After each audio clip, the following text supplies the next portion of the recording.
You're listening to Once, episode 156, A Tale of Two Sisters, Initial Reactions.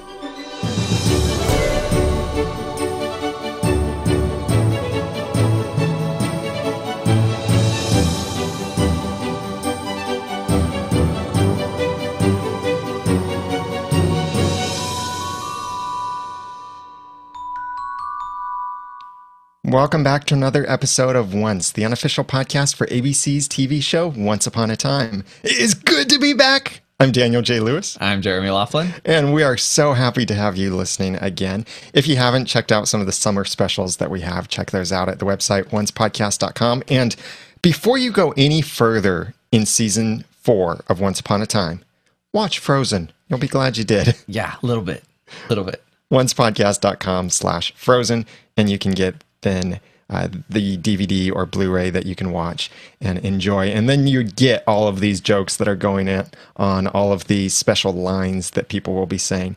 But we're here to talk about this episode that we just watched, the season 4 premiere of Once Upon a Time, called A Tale of Two Sisters.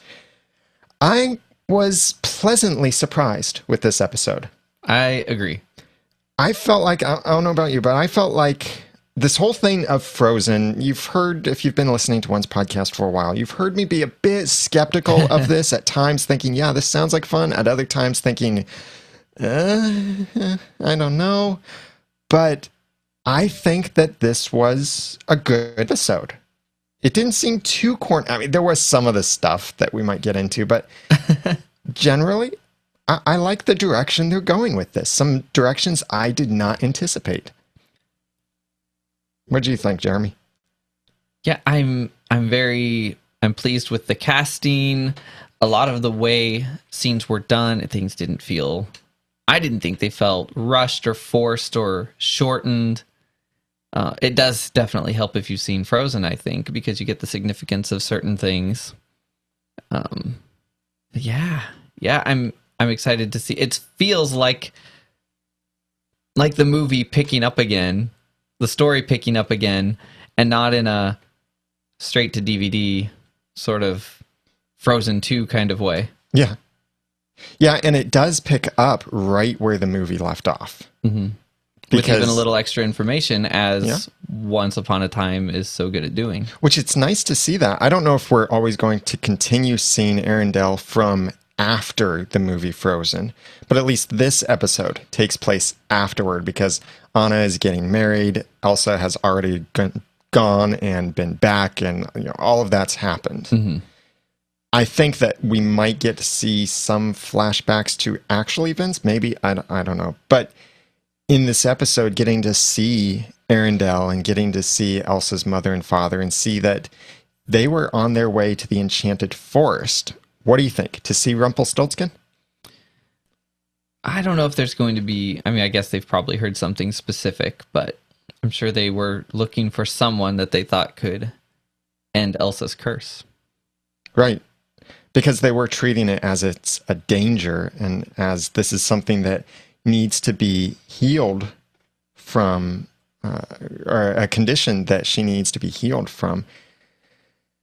Or maybe they wanted to find someone like Professor X to teach her how to use her magic in a special way. There's not much telling. There's beauty in the magic. I'm just glad that when I get upset, I don't have snowflakes that come about my head. Yeah, the little effects, some of that was really neat. I thought, oh, that's really cute. And then some of the other visual effects, like Marshmallow, which is awesome to see Marshmallow.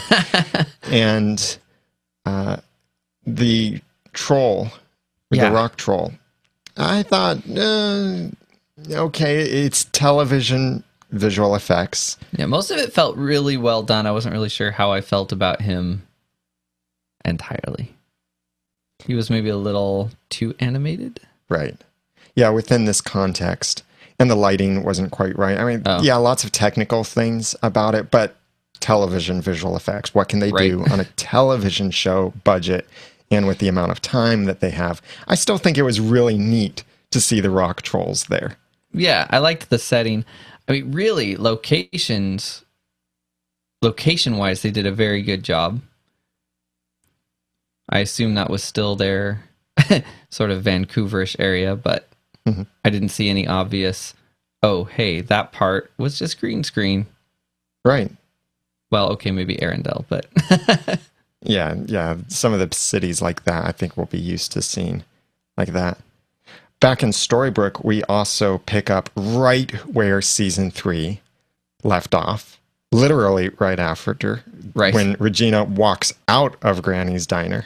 Which I appreciated because it showed that some of us who thought she was not quite as full-blown evil as we were at first afraid. It makes me wonder if we just saw what was going to be the ending for season 3, because in the season 3 DVD and Blu-rays, which we reviewed over at oncepodcast.com/154, in the commentary by Kitsis and Horowitz in the season 3 finale, they said that they filmed a different ending that we would get to see at some point. And I just wonder if we just saw that it wasn't really supposed to be a cliffhanger ending, or maybe we will still see some kind of cliffhanger ending that was supposed to, or that not supposed to be, but that they filmed as what they told everyone was going to be the season 3 finale ending, because that whole thing of Elsa showing up was kept a closely guarded secret. Everyone thought something else was going to be the ending, and they hadn't shown us that yet. And this is stuff that they mentioned in that season 3 finale commentary on the DVDs and Blu-rays.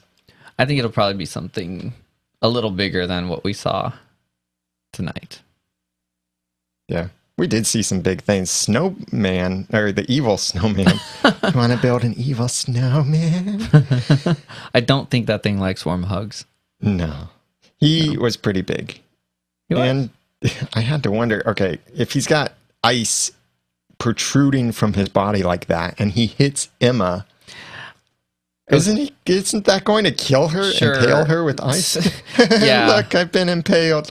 Now that you mention it, I think that was the only thing in the entire episode that made me kind of cringe from a quality standpoint. I didn't understand the spacing of the characters in relation to the giant snowman, because when he swiped, I felt like he shouldn't have hit her from where they were.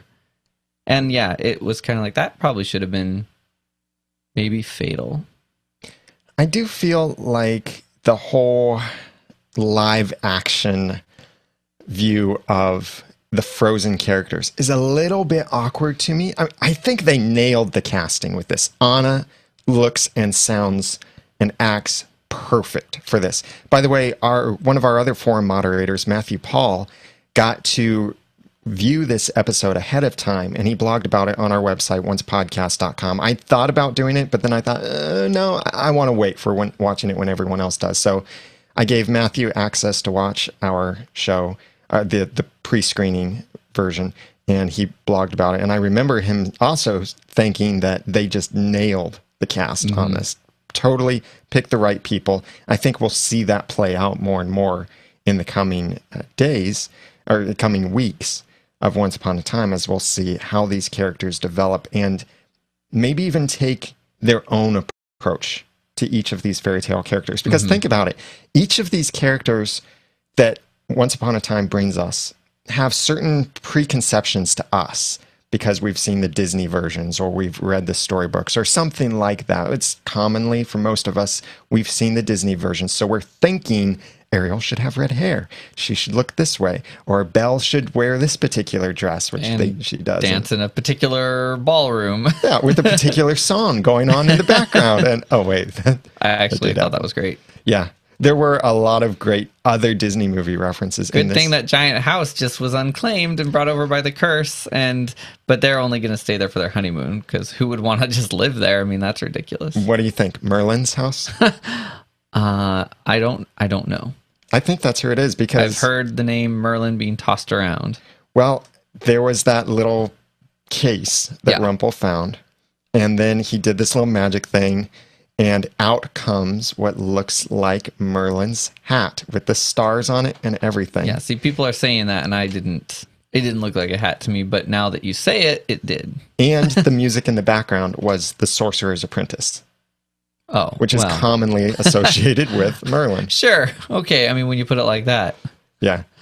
Yeah, I think as far as the Frozen characters, like you were saying, and our preconceived notions go, they right now are probably the most traditionally represented characters on the show because they're so stinking new. Right. So they just sort of brought the story in, added a little background, but they're trying, they've hardly changed anything. They tried to represent everything as close to the movie as possible, which they don't usually do. So we're not used to that either, really. I wouldn't have a problem with it if they never show us the same events as from the movie. Oh, no, that's better. Yeah. See, I thought they were going to sort of retell the story already, and that was part of my apprehension about this season. That they were going to try to bring the movie into the show, and that they were going to maybe be like, no, this didn't happen this way, it happened this way, and it's too soon. Yeah, exactly. But no, what they're doing is great, I think. I like how they also brought back Sydney. He's back. And in his mirror, temporarily. Yeah, I wouldn't say that I was, super excited about that, but I'm liking the character better right now than in the past. Yeah. He's doing a good job. And as Rumpelstiltskin said, I left my past in the past. Right. It was like, or actually it wasn't Rumpel, it was Regina. It was so close, and I might even be confusing who said that. These are just our initial reactions, by the way, so we're going to be all over the place and might not have our facts straight. Yeah, the two-sided, or the conversation through the door. Mm-hmm. Was great. Yeah, that was beautiful, I'd say. Yeah, there were a lot of things in this episode that were very well done, well written. Yeah, seeing how Emma's character has developed, she's embracing the fact that she's the bringer of happy endings, and she wants to bring that for Regina. Regina has different plans, though, and I'm glad she does. Well, kind of the same. You're glad? We're going to find out who wrote the book. Well, yeah, but then she wants to change the book. Well, yeah, side note. But we're going to find out who wrote the book. Maybe. When I saw that, I haven't gotten so excited about discovering that we're going to learn something as when we discovered, I think, who Cora was truly the Queen of Hearts. And when Cora appeared in Once Upon a Time in Wonderland, wonderlandpodcast.com, by the way, if you never listened to that. Maybe Cora wrote the book. Just kidding. I think we'll be surprised. And with the hint that Merlin might be coming, I'm thinking those two are probably connected. Now I'm going to think that Merlin wrote the book because Merlin was hinted at this episode, and also hinted in this episode is that we're going to find out who wrote the book. Well, then Merlin better be a pretty cool character because so far he's an unknown. Yeah. And people imitate his swords. Often imitated, never repeated. Mm-hmm. I don't know how that saying goes. Mm-hmm. By the way, we do want your feedback for this episode of Once Upon a Time. We'd love to include it in our upcoming full discussion. So please send us your thoughts and theories. I'll tell you more about how you can send that later on. But I really want to thank some people who have already sent in some stuff that really helps us. And that is donations to this episode of Once Podcast, because we really could not do this without your help. It costs a lot to run the server, run the forums, host the podcast episodes, all of that stuff that we do. So big thanks to Lisa Slack, Steve Johnson, David Newland, Kelsey Hunt, Laura Silva, Lori Hancock, Tappenbird, DJ Firewolf, and Mariel Ann Lavati. Thank you so much for your kind contributions and donations. And also, big thanks to our Patreon backers. We're at $16.50 per episode. So huge thank yous for contributing to this podcast, helping us do this, bring you this free content for this TV show we all really enjoy. We couldn't do it without you. So thank you for donating. And if you would like to donate again, or automatic ongoing monthly donation, or a one-time donation, or even a per episode donation, you can find all of the options over at oncepodcast.com/sponsor. And thank you for your support. Thank you. So with the direction that they've set this on, of course, I think we're going to see more flashbacks to Arendelle. I hope we're going to see more Sven. Yeah. He did kind of steal the scene in that scene. And Matthew Paul had mentioned that in his blog review of the pre-screening copy of this episode. He said that Sven steals the scene. And I think it was great that they included Sven, but not overly not overly childish, I would say, in the way that they included him. Like, I'm thinking of some of the Santa Claus movies where the reindeer are given too much personality.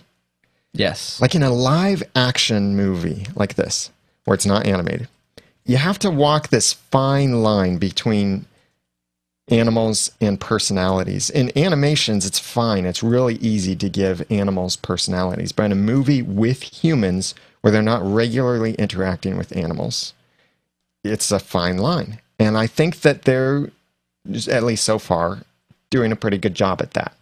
And letting us see Sven. Yeah. In the yes. one scene. Yeah. Yeah, I think so. At least Kristoff wasn't giving him words to speak so far.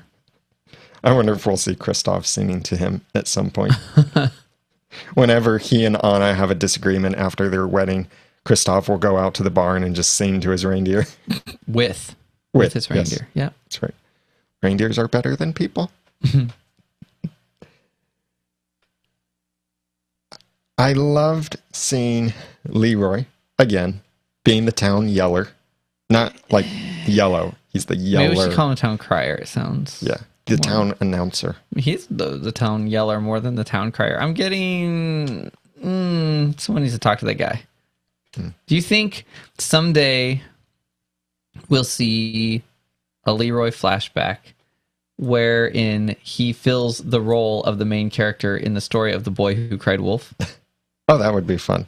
I mean, I guess so far he's had a point whenever he's been yelling through town. But, yeah. He's a little bit of an alarmist, don't you think? He's as excited as I am to learn about who wrote the book. I think That's he's probably why just yelling. Terrified. He's starting to be kind of a fraidy cat. Yeah. Hey, by the way, speaking of the book, again, that's my favorite point from this episode. That's what you're excited about. I will rewatch this episode a couple times at least before a full discussion this upcoming Wednesday. Go to oncepodcast.com/live to see our schedule, but it's 8 p.m. Eastern.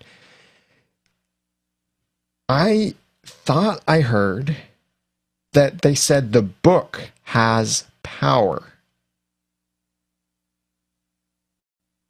In this episode? Yes. Yeah, Regina did, I believe. So it's not just like a history book for the fairy tale characters. See, I'd like to find out that is...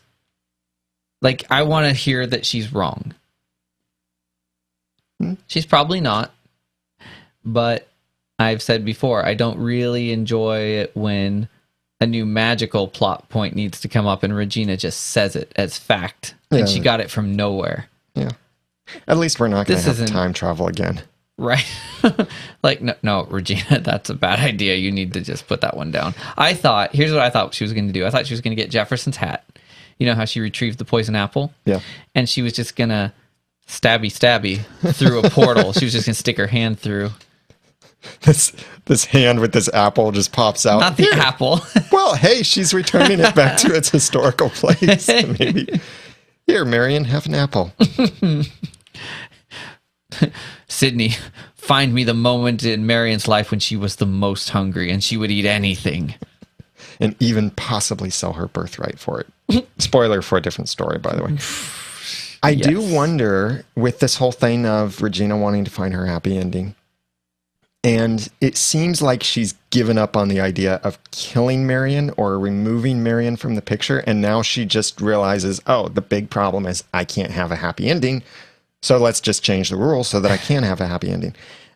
So does that mean she no longer sees Marion as an enemy, and she's accepted that, and she is trying to do the right thing, but just, I don't know, a bunch of odd, incomplete thoughts there, I know. She's going the other way. She's going to change the story in one way or another.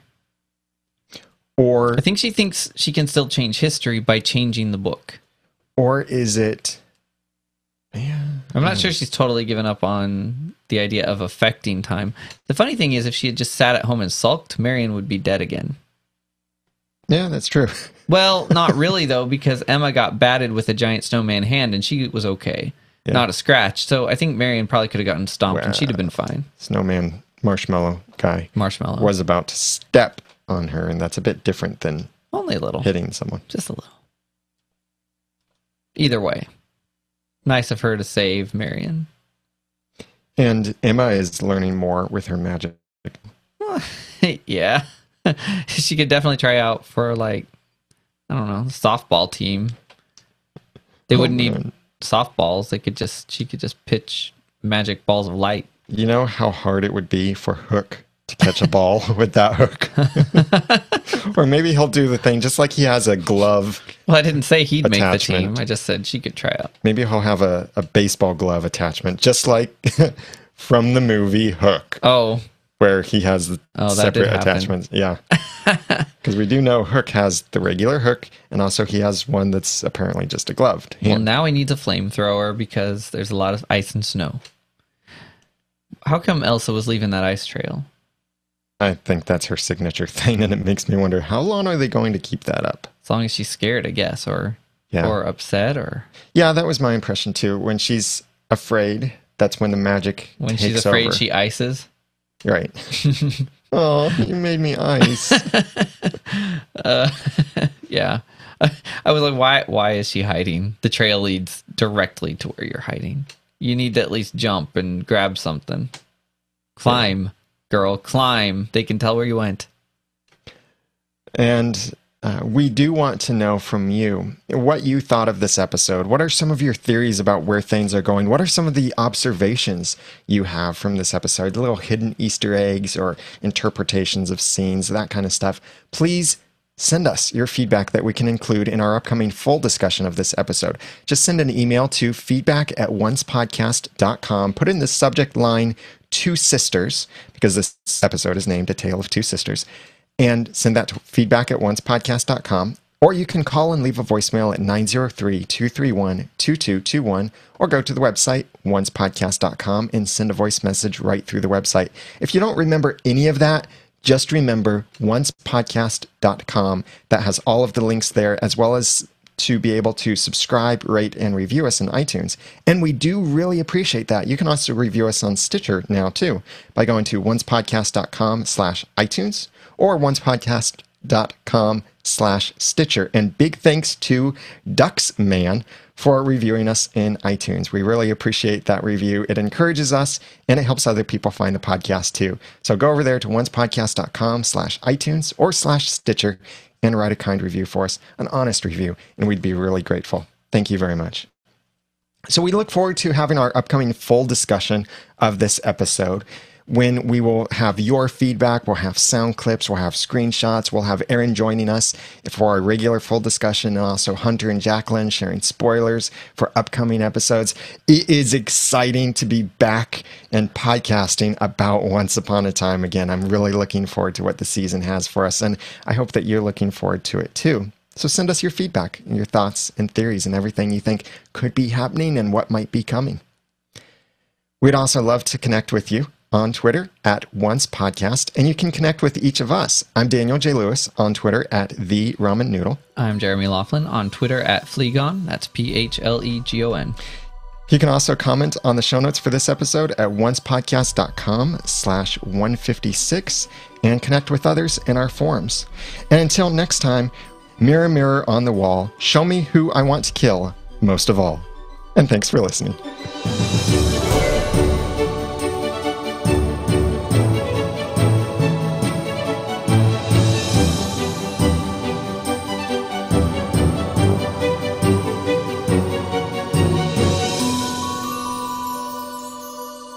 Once Podcast is a proud member of Noodle.mx Network. Find more of our award-winning and award-nominated podcasts to make you think, laugh, and succeed at Noodle.mx. Big thanks to our sponsors for this episode of Once Podcast. If you'd like to be one of them and contribute and be like a co-producer with us and help cover all the expenses of running the podcast, please go to oncepodcast.com/sponsor.